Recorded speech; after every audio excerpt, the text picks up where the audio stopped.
Hello viewers, welcome to self IQ zone.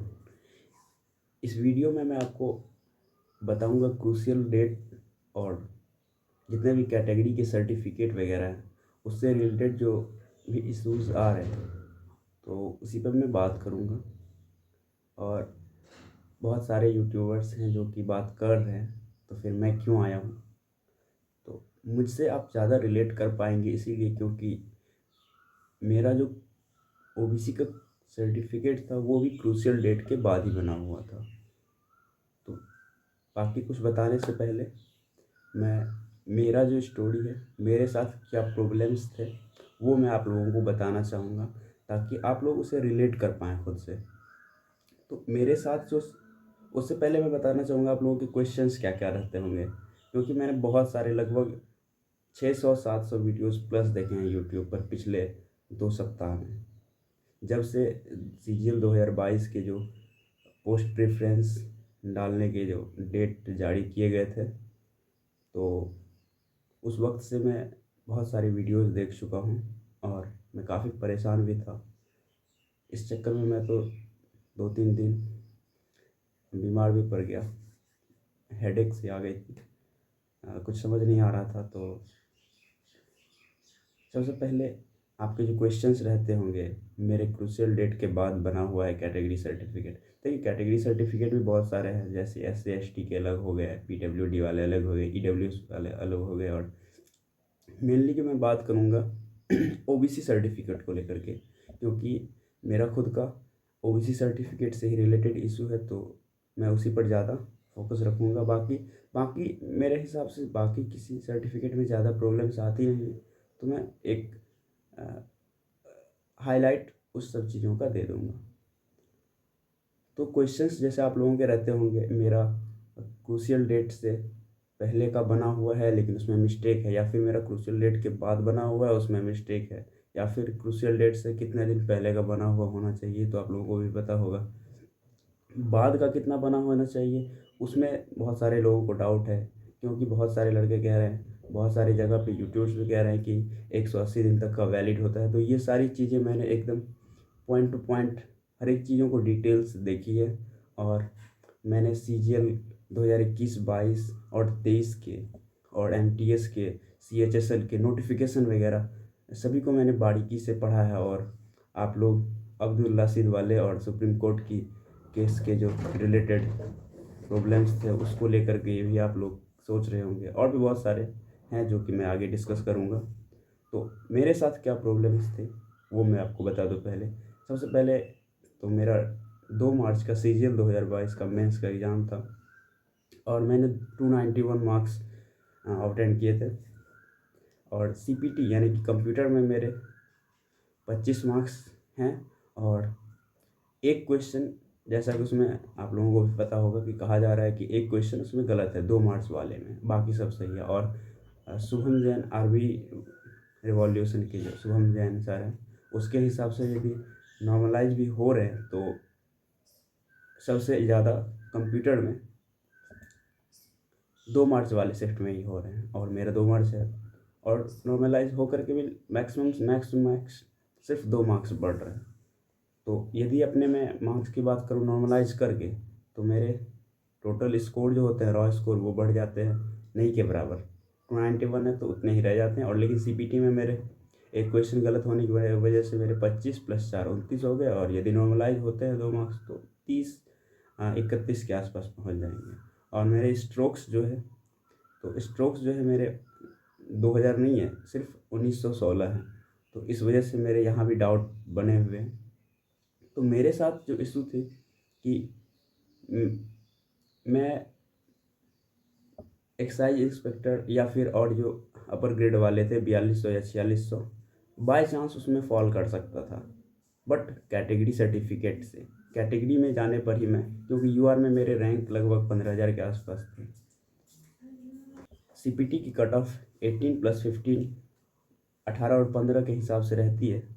तो मेरे जो रैंक बन रहे थे वो 15, और कैटेगरी से 3500 के आसपास जा रहे थे। और यदि इसी तरह से यदि सीपीटी के मार्क्स सीधे ऊपर जाते हैं जैसे 24 और 18 या फिर 27 और 24 के हिसाब से जाते हैं, मैं यूआर और कैटेगरी की बात कर रहा हूँ, तो उस हिसाब से मेरे रैंक भी ऊपर जा रहे थे। तो इस चीज़ को लेकर के थोड़ा और मेरा कन्फ्यूज़न बढ़ा हुआ था कि मैं पोस्ट कौन सा सेलेक्ट करूँ, क्योंकि मेरे साथ क्या डाउट था कि मेरे सीपीटी में तो अच्छे मार्क्स थे, इस बात की मुझे प्रॉब्लम नहीं थी, लेकिन मेरे स्ट्रोक्स जो थे वो ज़्यादा नहीं थे, 1916 ही थे, और सिर्फ 5%, आप जो जानते हैं यूआर से सिलेक्शन के लिए सिर्फ 5% ही एरर चाहिए। अब मैं यूआर पे क्यों जोर डाल रहा हूँ, क्योंकि मेरा जो कैटेगरी सर्टिफिकेट था यानी कि ओबीसी सर्टिफिकेट, वो क्रूशियल डेट के बाद का बना हुआ था। तो क्रूशियल डेट आप लोगों ने देखा होगा कि नोटिफिकेशन में कितने हैं, अक्टूबर में 8 अक्टूबर 2022 है, और मेरा जो ओबीसी का सर्टिफिकेट बन के आया था वो 11 अक्टूबर 2022 को था, यानी कि 3 दिन बाद। तो इस वजह से मुझे बहुत ज़्यादा डाउट आ रहा था कि मैं पहले कौन सा पोस्ट फिल करूं ताकि मैं यूआर से सिलेक्शन ले सकूं। तो इस चीज़ को लेकर के बहुत ज़्यादा मैंने रिसर्च करी, क्योंकि जो जो मैं सोचता जा रहा था, ढूंढता जा रहा था चीज़ों को, और वो वो समय के साथ बहुत ज़्यादा कॉम्प्लिकेटेड होते जा रहा था। तो लास्ट टाइम मेरे लिए एक और प्रॉब्लम हो गया, मुझे तो यूआर से सिलेक्शन के लिए पीएएसए भी मेरे लिए कठिन हो गया। आप ये सोच सकते हैं, पीएएसए और टीए, क्योंकि उसमें भी डीईएसटी होते हैं, तो उसमें भी स्ट्रोक्स जो थे मेरे 1916 ही थे, तो बाकी सारे 1916, तो 2000 में से यदि सब्ट्रैक्ट करें तो 84 लगभग मेरे ऐसा ही रॉन्ग हो गए स्ट्रोक, और 5% देखें तो सिर्फ 100 ही रहते हैं। 84 मेरे ऐसे ही जा चुके हैं, सिर्फ 16 ही थे मेरे पास, और मुझे लगा कि एरर हो सकते हैं, ये तो मैं कंफर्म होकर कह नहीं सकता था। तो इस वजह से मेरे डर और भी बने हुए थे, क्योंकि 5% से ज़्यादा एरर बनते मेरे तो फिर मैं कैटेगरी में फॉल कर जाता, तो इतने सारे मार्क्स होने के बावजूद भी मैं कैटेगरी में फॉल कर जाता।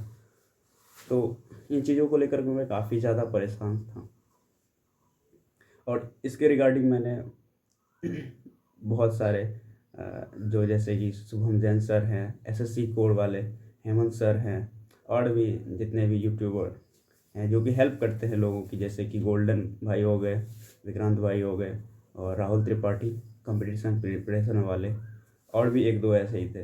तो लगभग सबको मैंने इंस्टाग्राम पर मैसेज किया, आप देख सकते हैं ये सारे। उसके बाद मेल भी करा मैंने, आप देख सकते हैं। आप मेल में दिखाऊंगा कि मेल में मैंने क्या क्या क्वेश्चंस अपने रखे थे, क्या क्या मेरे डाउट्स आ रहे थे।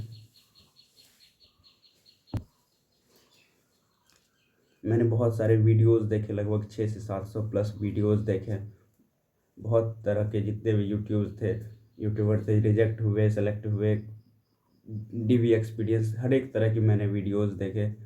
कंक्लूज़न मिला नहीं, लेकिन मैंने यूट्यूब वीडियोस के नीचे बहुत सारे जगह कमेंट किए, और वहाँ से भी रिस्पांस बहुत ही कम आया, क्योंकि बहुत सारे लोगों को फैक्ट ये था कि पता ही नहीं था कि आखिर 2022 में सब कुछ नया था, लोगों को चीज़ों को लेकर के ज़्यादा क्लैरिटी थी नहीं, तो इस वजह से कोई कंफर्म होकर रिप्लाई करना नहीं चाह रहे थे। अब आप लोगों के डाउट बन रहे होंगे क्या वैलिड है क्या वैलिड नहीं है, वो 180 दिन वाला मैटर क्या है, अब्दुल रशीद वाला क्या है, और क्या उपाय होने चाहिए, मैं एक एक करके सारा डिस्कस करता हूँ। तो चलिए मैं आपको पहले अपने स्क्रीन पर ले चलता हूँ।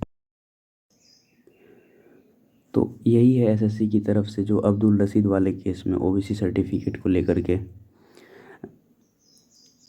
जो भी सबमिशन जारी की गई थी अब्दुल रशीद वाले केस में। तो इसमें जो इसका जो मेन पार्ट है जिसकी बात आप लोग कर रहे होंगे वो ये वाला है, विथ इफेक्ट फ्रॉम 2000। तो इसी वाले केस की बात की जा रही थी, जिसमें ये एक लाइन मेंशन था कि 3 साल पहले, तो 3 साल पहले का ओबीसी सर्टिफिकेट तो वैलिड होता ही है, जो भी क्रूशियल डेट एसएससी देती है उससे 3 साल पहले तक यदि आपका बना हुआ है तो वो वैलिड होता है। लेकिन ये जो है within the 180 days after the closing date of application mention in this notice. तो ये 180, तो ये जो 180 डेज की बात करते हैं सभी, ये हमेशा लागू नहीं होता। तो वो सिर्फ उस वक्त जब 2017 के जो स्टूडेंट्स थे उनको सिर्फ ये चीज़ दी गई थी, उनको ही सिर्फ 180 डेज वाली लीवरेज जो थी दे गई थी। ये है, ऐसा नहीं कि हर एक साल सब 180 दिन प्लस वाले को भी, हाँ मिलती है, लेकिन वो अलग केस है। लेकिन 180 डेज ये कहीं पे ऐसा लिखा हुआ नहीं है प्रॉपर की, क्योंकि ये वाला सिर्फ सिर्फ उस साल के ईयर जो थे 2017 वाले, उनको ये लिवरेज दी गई थी कि आप 180 दिन प्लस वाले यदि ले आते हैं तो वैलिड हो जाएगा। तो आप इन चीज़ों को लेकर अभी क्लियर हो जाए कि ये हर एक साल के लिए वैलिड है। और इस साल तो नोटिफिकेशन में और थोड़ी सख्ती दिखाई गई है, तो इन चीज़ों को लेकर आप श्योर रहें। और दूसरी यदि बात करूँ मैं,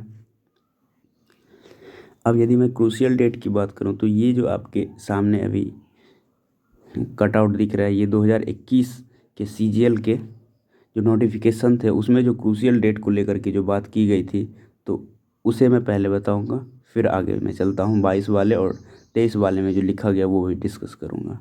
तो यहाँ पर आप देख सकते हैं, crucial date is claim that is SSC ST SC PWD status और any other benefits wage free, और जो भी रिलैक्सेशन वगैरह चाहिए आपको, एज रिलैक्सेशन चाहिए और रिजर्वेशन, तो ये सब जो है इन चीज़ों के लिए जो थे 2021 में क्रूशियल डेट की जो डेट थी, मीन्स कि लास्ट डेट ऑफ फॉर्म को फिल करने की जो लास्ट डेट थी वो 23 जनवरी तक थी, सॉरी 23 जनवरी थी, तो उसका क्रूशियल डेट भी 23 माना गया। और 2023 में जैसे कि, अच्छा 2023 में मैं आऊँगा, तो इसमें जो लिखा था ए पर्सन, आप देख सकते हैं इसमें सिर्फ 4 ही पैरा थे, 1 2 3 4। अब नए वाले जो आ रहे हैं उसमें 5 से 6 पैरा आ रहे हैं, तो उस पर भी मैं आऊँगा। तो इसमें जो लिखा गया है, a person seeking appointment on the basis of reservation to OBCs must ensure that the he possesses the caste community certificate and doesn't fall in creamy layer on the crucial date, यानी कि crucial date से उस crucial date तक आप जो है non creamy layer होने चाहिए, तभी आप इसका बेनिफिट ले पाएंगे। और ऊपर वाले में जो लिखा हुआ है वो लिखा हुआ है, candidates who wish to be considered against the reserve vacancy और seek age relaxation must submit certificate from the competent authority in prescribed format when such certificates are sought by the concerned regional offices at the time of skill test or document verification. Otherwise, their claim for category will not be entertained and category candidate application will be considered under undeserved। तो ये पहले जब SSC करती थी तो वो क्या करती थी कि आपसे मांगा जाता था आपके कैटेगरी सर्टिफिकेट, यदि आप प्रोवाइड नहीं करते थे तो आपको उसके हिसाब से यूआर में कंसिडर कर लिया जाता था, आपके नंबर के हिसाब से आप नीचे वाले पोस्ट के लिए आपको दिया जाता था relevant category. This format of SSC is this the format of the certificate are annexed with the notice in the examination the certificate of disability issued under the person. तो ये डिसेबिलिटी वाली बात की जा रही है। तो मेन बात इसमें ये थी कि 2021 तक की मैं बात कर रहा हूँ, उसमें ये बात थी कि यदि आपके पास नहीं है, उस डेट तक का बना हुआ नहीं है, तो आपको क्या किया जाएगा, वो कंसिडर कर लेंगे यूआर में, और तभी ऑफलाइन भी की जा रही थी। लेकिन इस बार और 2022 से और 23 में भी आपने देखा ये चीज़ें चेंज हो गई है। और एक नीचे वाला जो पैरा है वो यदि मैं आपको बताऊं, कैंडिडेट में also note that in above of respect of the above their candidature will remain provisional till the veracity of the concerned document is verified by appointing authority. Candidate are cautioned they that they will be debarred from the examination conducted by the commission in case of fraudulentary claim और category status और avail of other benefit. तो ये इसमें कहा जा रहा है कि यदि ऐसा कुछ नहीं है, तो आपने देखा कि यहाँ पे एक जगह होता है कि कैंडिडेचर कैंसिल करने की बात आपको कहीं पे नहीं दिखा होगा, कैंडिडेचर कैंसिल करने की बात यहाँ पे कैंसिल करने की बात आपने कहीं भी नहीं देखी। यहाँ पे ऐसा बोल रखा है कि यदि आप ये सब नहीं कर पाते हैं तो आपका जो है कैंडिडेचर रिमेन इन प्रोविजनल, आपको प्रोविजनल में रखा जाएगा। तो अब मैं बताता हूँ कि कब प्रोविजनल में रखा जाएगा, उससे पहले मैं आपको 2022 और 23 वाले नोटिफिकेशन को दिखाता हूँ।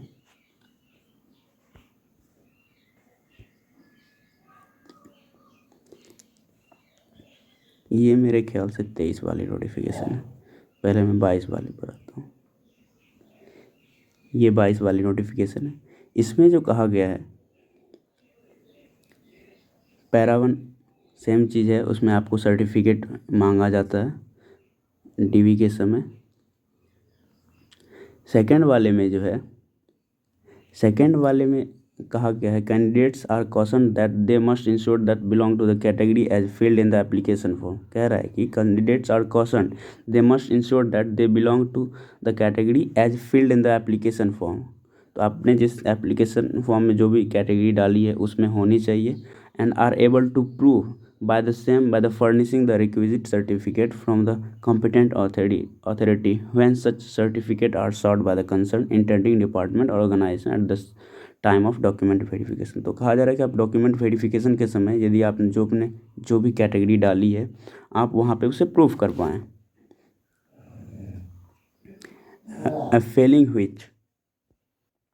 Fehling which their candidature will be cancelled. तो आपने यहाँ पे देखा कैंडिडेचर कैंसिल होने के बाद इसमें साफ साफ लिखी गई if a candidate is rejected by the interviewing department for non furnishing of the requisite certificate in support of category filled in the application form the candidature will B solely responsible.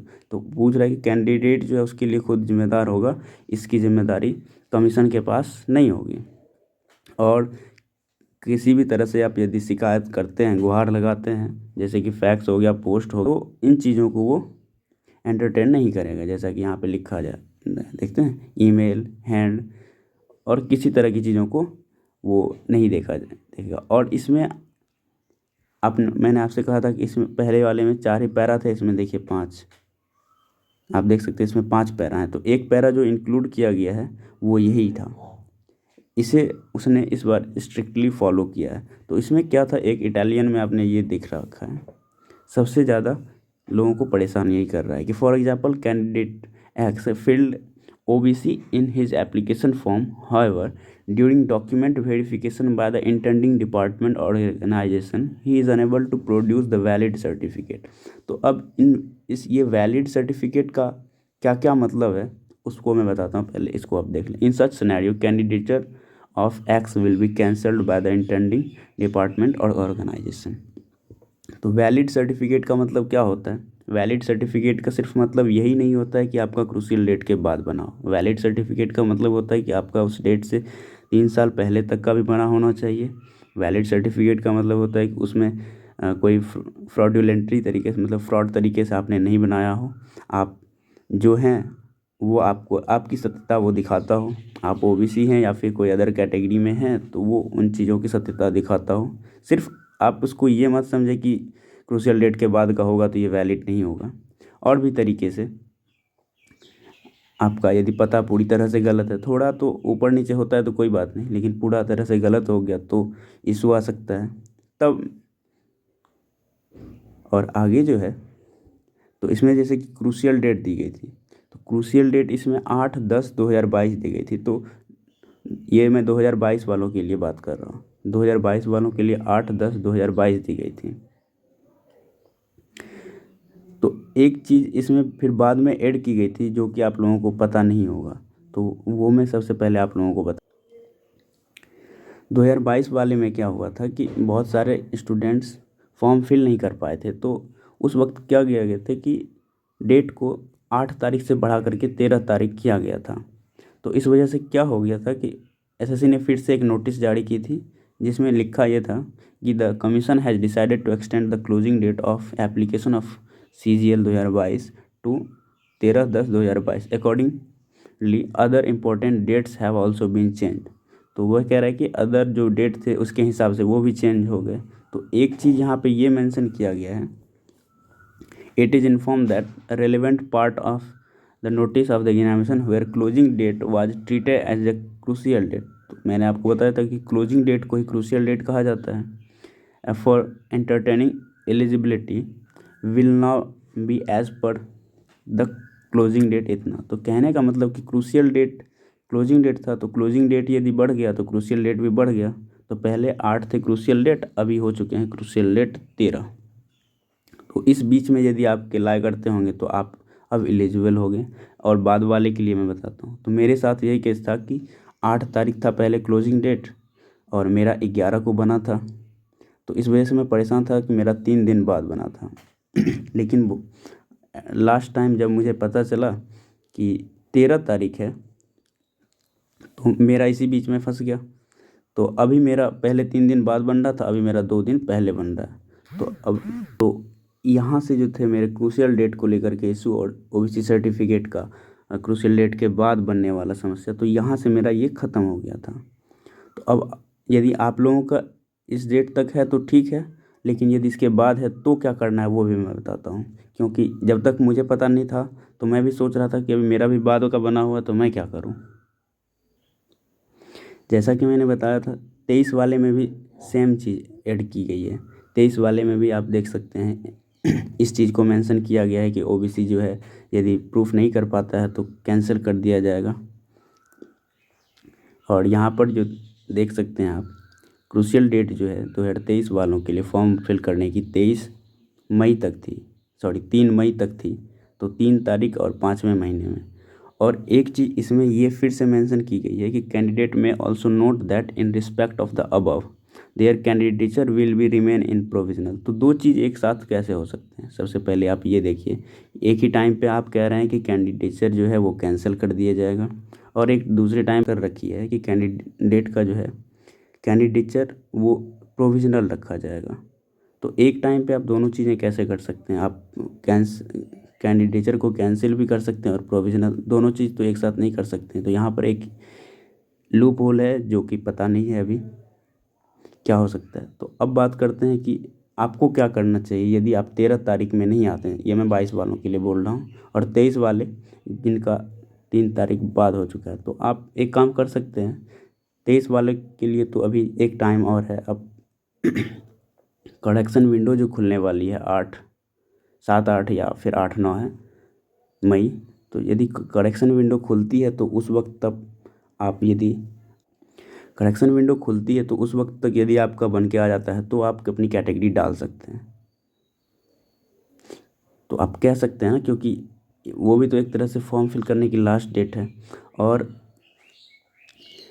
Notification में थोड़ा strictly कहा जाता है ताकि student उसे सख्ती से ले और अपने काम को समय पर करे।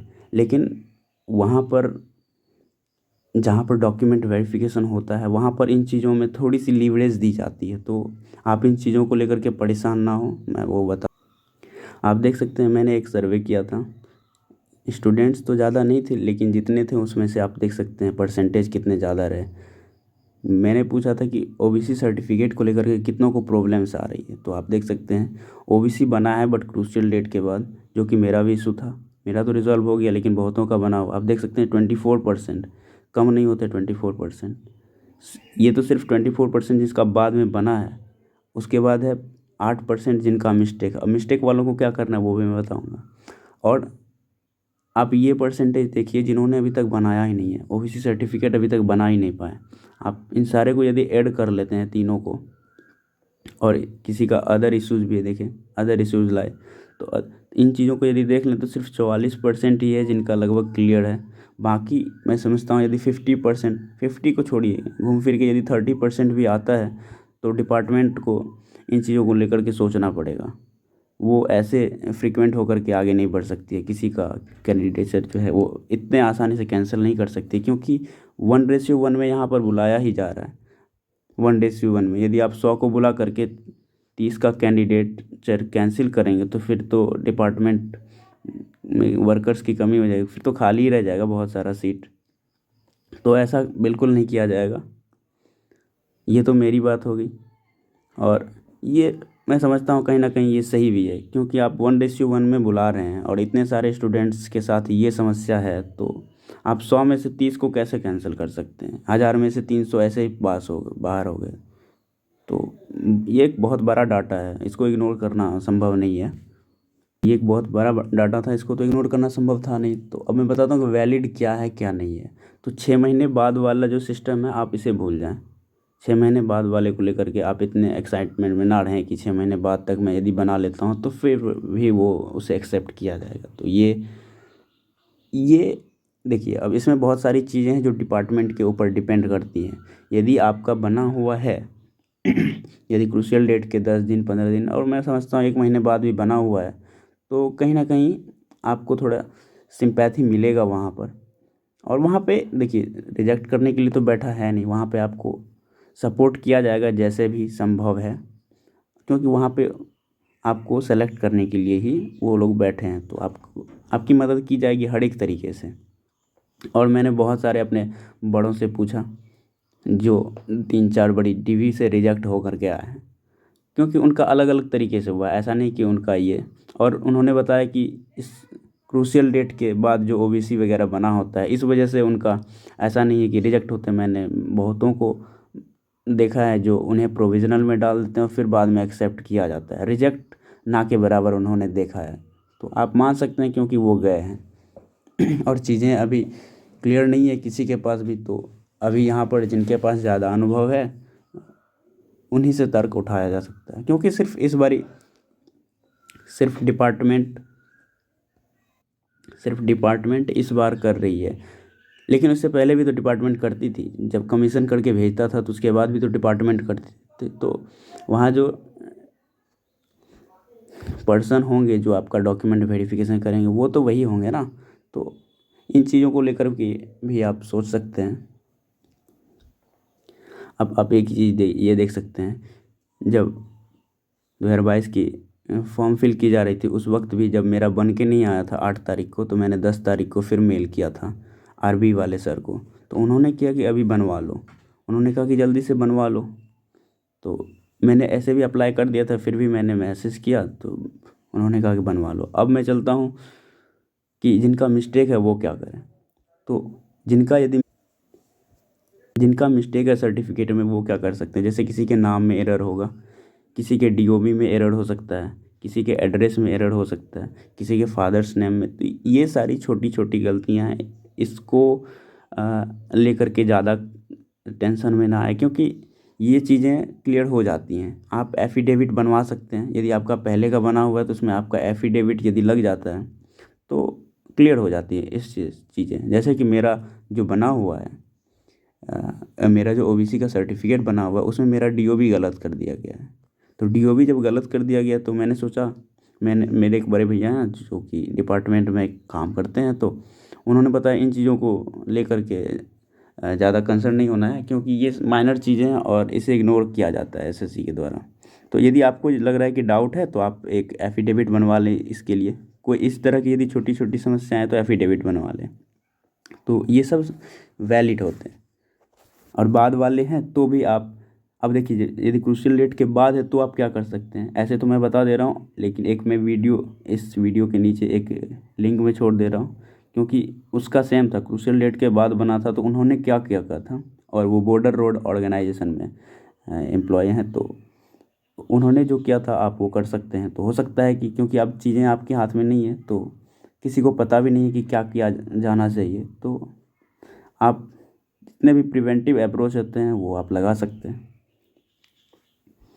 तो आप जितने भी साइनिंग अथॉरिटी हैं तो जो कि वो अपर लेवल के, जैसे कि डीएम हो गए, हाँ मैं समझता हूँ डीएम से कम नहीं, आपको एक एफिडेविट बनवा लेना चाहिए डीएम से असाइन किया हुआ, ताकि वहाँ पे आपको थोड़ी सी अथॉरिटी मिले बोलने की। आप कह सकें कि ये देखिए, और मैं नॉन क्रीमी लेयर में लाई करता था उस डेट तक, लेकिन मैं बना नहीं पाया, बट मैं डीएम से यहाँ पे देखिए बनवा के एफिडेविट ले जा रहा हूँ, डीएम असाइंड है, डीएम से साइन किया हुआ है। तो आप वहाँ पे बोल सकते हैं और उसे वो भी इतनी आसानी से इग्नोर नहीं करेंगे। और अब मैं बताता हूँ क्या वैलिड नहीं होगा। जैसे कि आप स्टेट का बनवा करके लेकर के चले गए तो वो आपका वैलिड नहीं होगा। और 180 दिन वाले, जैसे कि अभी तक 180 दिन बाद भी आप नहीं बनवाए हैं तो भी आपकी दिक्कत है। ऐसे तो आप एक क्रूशियल डेट के बाद बनाते हैं तो ही दिक्कत होता है, लेकिन आप 180 दिन बाद भी बनाते हैं तो दिक्कत होता है। यदि आपने क्रूशियल डेट के बाद नहीं बनवाया तो बनवा लें। तो किसी न किसी, आप ये भी कह सकते हैं 180, वैसे तो उन्हें सब पता है। तो आप यदि नहीं बनवाया है क्रूशियल डेट के बाद तो आप जल्दी से जल्दी बनवा लें, जितनी जल्दी हो सके। सबसे बड़ी चीज़ होती है कि यदि वहाँ कैंडिडेट सही है, किसी तरह की फ्रॉड उसने नहीं की है, तो उसे प्रोविज़नल में रखा जाएगा। मैं समझता हूँ कि यदि किसी कैंडिडेट को प्रोविज़नल में रखा जाता है तो भी सही है। और हाँ, यदि आपने फ्रॉड वगैरह किए हैं, क्योंकि बहुतों ने मुझे सजेस्ट की कि आप बैक डेट के सर्टिफिकेट बनवा लें, तो बैक डेट के सर्टिफिकेट के लिए मैं आपसे कहूँगा कि बैक डेट के सर्टिफिकेट यदि बनाते हैं तो आजकल सारी चीज़ें डिजिटल हो चुकी हैं। तो यदि आप सर्टिफिकेट बनाते हैं तो उसमें आपको एक नंबर प्रोवाइड किया जाता है, ऊपर में OBC BCO करके कुछ नंबर देता है उसके बाद, तो वो एक सीरियल नंबर जैसा काम करता है। तो जैसे 1 2 3 है, तो यदि यहाँ पर किसी का नाम है, फिर यहाँ पर है किसी का यहाँ नाम, तो वो चीज़ें रजिस्टर्ड होती हैं। तो आप 2 नंबर 1 2 3 सीरियली आ रहा है, तो आपका यदि OBC बनता है उस बैक डेट से पहले, तो बैक डेट से पहले आपका जो नंबर होगा उसे भी कहीं ना कहीं उसे रजिस्टर करना होगा, क्योंकि डिपार्टमेंट के द्वारा बाद में वेरीफाई किया जाता है। यदि वेरीफाई करने में आपका कैटेगरी का सर्टिफिकेट तो आप बैक डेट का बनवा लेंगे, लेकिन वो रजिस्टर्ड नहीं मिला वो कंप्यूटर में, तो फिर दिक्कत आ जाएगी, तब फिर आप फ्रॉड कहला जाएंगे। तो आप तो एक तो कमीशन के किसी भी एग्ज़ाम में आप बैठ नहीं पाएंगे, और डिपार्टमेंट उसके आपके ऊपर कार्रवाई करेगी सो अलग। तो इन चीज़ों से बचकर रहना है। आप जितने भी प्रिवेंटिव अप्रोच ले सकते हैं आप वो ले सकते हैं, मैं तो यही कहूँगा। बाकी आपने प्रेफरेंस यदि डाल दी है तो कोई दिक्कत नहीं है। यदि आप OBC से सेलेक्ट होते हैं तो आपसे मांगा जाएगा, और यदि कैटेगरी से सेलेक्ट ना होकर के आप UR से सेलेक्ट हो जाते हैं तो भी हो सकता है आपसे मांगा जाए, लेकिन उस वक्त फिर से आपके पास एक पॉइंट ये रहेगा कि आप बोल सकते हैं कि मैंने तो UR से सिलेक्शन लिया है, तो आप बाद वाला देख ही लें, बाद वाला जो आप बनाए हैं वो आप दिखा दें और कह सकते हैं, क्योंकि तब वो आपके लिए मैंडेटरी नहीं होगा कि आप क्रूशियल डेट से पहले, क्योंकि आपने UR से सिलेक्शन लिया तो आप क्रूशियल डेट के बाद दिखाएं पहले दिखाएं, कोई मतलब नहीं बनता है। तो उम्मीद करता हूँ कि आपकी जो भी डाउट्स होंगे वो क्लियर हो चुके होंगे, और जो भी एक्स्ट्रा कुछ रह जाते हैं तो वो आप मुझसे कमेंट बॉक्स में पूछ सकते हैं, मैं रिप्लाई ज़रूर करूँगा। चलिए मिलते हैं अगले वीडियो में, टिल देन बाय बाय।